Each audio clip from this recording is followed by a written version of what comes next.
अगर आप इंपोर्ट या एक्सपोर्ट बिजनेस शुरू करना चाहते हैं और आपको लगता है कि ये बहुत मुश्किल है, तो ये वीडियो आपके लिए है।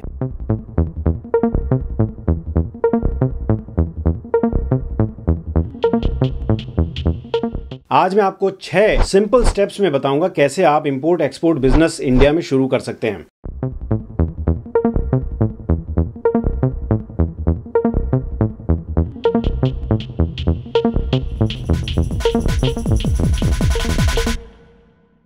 इस वीडियो को पूरा जरूर देखिए, क्योंकि इसको देखने के बाद आपको कोई और वीडियो देखने की जरूरत नहीं पड़ेगी और ये आपके बिजनेस के लिए बहुत जरूरी है।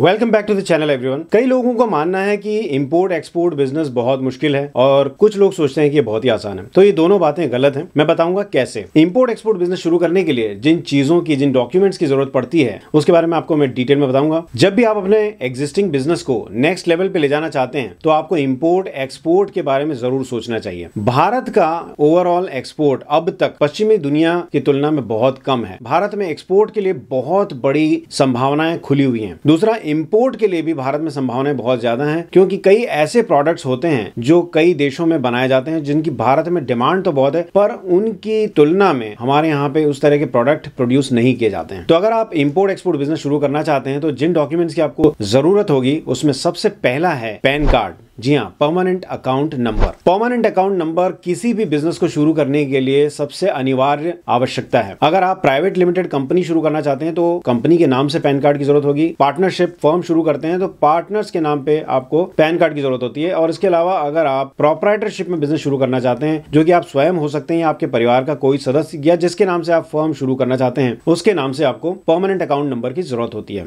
दूसरी रिक्वायरमेंट है जीएसटी सर्टिफिकेट। जी हाँ, भारत में बिजनेस रन करने के लिए जीएसटी सर्टिफिकेट का होना बहुत जरूरी है। हालांकि इंपोर्ट एक्सपोर्ट में, खासतौर से एक्सपोर्ट में, आपको जीएसटी की कोई जरूरत नहीं है, क्योंकि एक्सपोर्ट को जीरो रेटेड सर्विस में काउंट किया जाता है। परंतु आपको फिर भी जीएसटी सर्टिफिकेट की जरूरत होगी। वो क्यों, मैं आपको आगे बताऊंगा। तीसरी रिक्वायरमेंट है शॉप लाइसेंस। जी हाँ, भारत में शॉप एस्टेब्लिशमेंट एक्ट के तहत किसी भी बिजनेस के पास एक शॉप लाइसेंस का होना बहुत जरूरी है। ये जो 3 दस्तावेज हैं, पैन कार्ड, जीएसटी और शॉप लाइसेंस, ये तीनों इसलिए जरूरी हैं कि जो चौथी रिक्वायरमेंट है, और वो चौथी रिक्वायरमेंट है करंट अकाउंट, यानी कि चालू खाता। किसी भी ऐसी बैंक में जो फॉरेन ट्रेड में डील करती है, जो फॉरेन करेंसी में डील करती है, वहां पे आपका एक करंट अकाउंट होना जरूरी है। जब आप करंट अकाउंट खुलवाने के लिए किसी बैंक में जाते हैं तो वो आपसे सबसे पहले जिन डॉक्यूमेंट्स की डिमांड करेंगे वो है पैन कार्ड, जीएसटी और शॉप लाइसेंस। इसलिए इन तीनों दस्तावेजों का आपके पास पहले से होना बहुत जरूरी है। आप किसी ऐसी बैंक में करंट अकाउंट खुलवाएं जिनकी फॉरेन कंट्रीज में अच्छी प्रेजेंस हो। यहाँ पे मैं आपको कहूंगा कि ज्यादातर जो नेशनलाइज्ड बैंक हैं या फिर जो प्राइवेट सेक्टर की जो बड़ी बैंक्स हैं, वो फॉरेन ट्रेड में डील करती हैं और उनमें कोई करंट अकाउंट खुलवाना आपके लिए बहुत ज्यादा सुविधाजनक रहेगा। इसके बाद ये जो चारों रिक्वायरमेंट है, ये किसी भी प्रकार के बिजनेस को इंडिया में रन करने के लिए सबसे शुरुआती जरूरत होती है। पर इसके बाद इंपोर्ट एक्सपोर्ट बिजनेस करने के लिए आपको एक सबसे जरूरी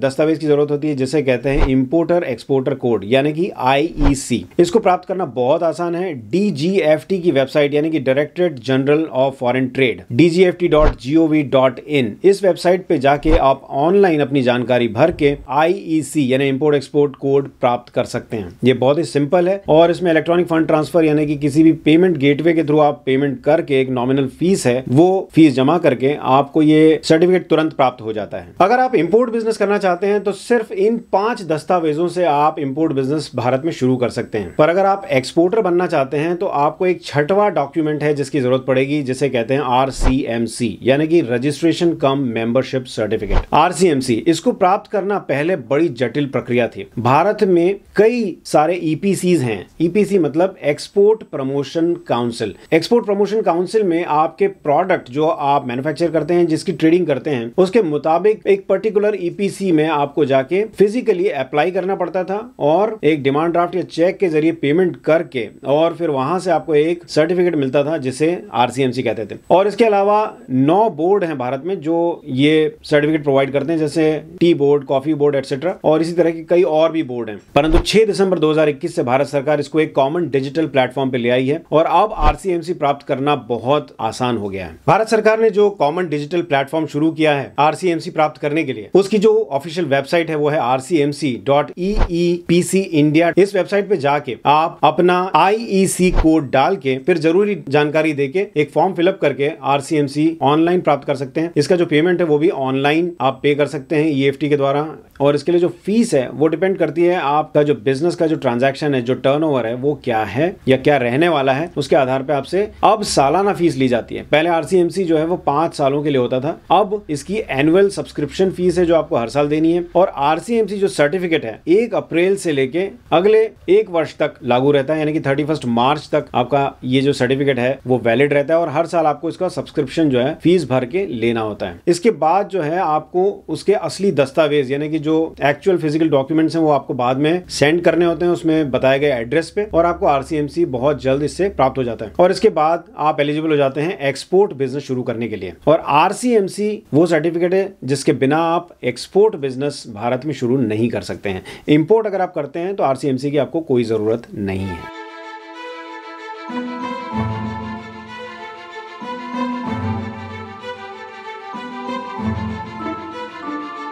चाहे आप कोई मैन्युफैक्चरर हो या ट्रेडर हो, होलसेलर हो, डिस्ट्रीब्यूटर हो, आपका बिजनेस नेक्स्ट लेवल पे ले जाने के लिए आपको इंपोर्ट एक्सपोर्ट के बारे में जरूर सोचना चाहिए। और उसका कारण ये है कि आपको इससे जो फायदे मिलते हैं उसमें सबसे पहला है ग्लोबल इकोनॉमी का फायदा। हमारे देश का जो पर कैपिटा इनकम है यानी कि जो यहाँ की क्रय शक्ति है उसकी तुलना में कई पश्चिमी देशों और UAE, ऑस्ट्रेलिया, न्यूजीलैंड जैसे देशों में वहाँ का पर कैपिटा इनकम हमसे ज्यादा है, जिससे वहाँ की क्रय शक्ति ज्यादा है। और ऐसे कई प्रोडक्ट्स हैं जो भारत में मैन्युफैक्चर होते हैं पर उनको बेचना बहुत मुश्किल होता है। ऐसे प्रोडक्ट्स को विदेशों में उनकी काफी डिमांड है। उदाहरण के तौर पे कोई प्रोडक्ट जो 100 रुपए में आपको इंडिया में बेचने में दिक्कत होती है वो विदेशों में, पश्चिमी देशों में 500 से 1000 रुपए तक भी आसानी से बिक जाता है। और इसलिए यहाँ पे आपको स्केल ऑफ इकोनॉमी का फायदा मिलता है।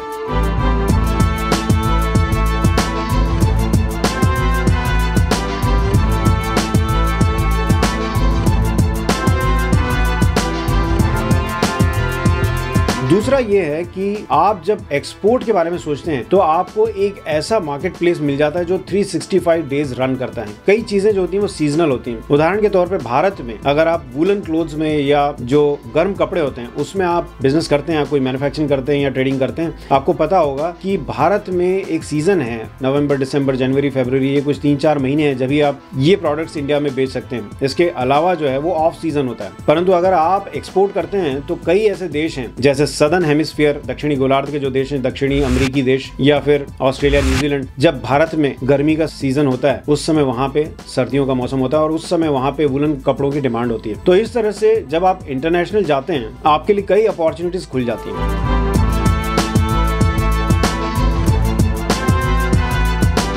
दूसरी तरफ इंपोर्ट के मामले में भी कई ऐसे प्रोडक्ट्स हैं जो कई देशों में बनाए जाते हैं, जिसमें चाइना का बड़ा वर्चस्व रहा है कई सालों में, पर इसी के साथ कई एशियाई देशों में भी अब ऐसे प्रोडक्ट्स बन रहे हैं जिनकी बड़ी डिमांड है इंडिया में। आप उसका फायदा उठा सकते हैं, भारत में उस डिमांड को पूरा करने में आप सहयोग कर सकते हैं और इस तरह से अपने बिजनेस को आप नेक्स्ट लेवल ले जा सकते हैं।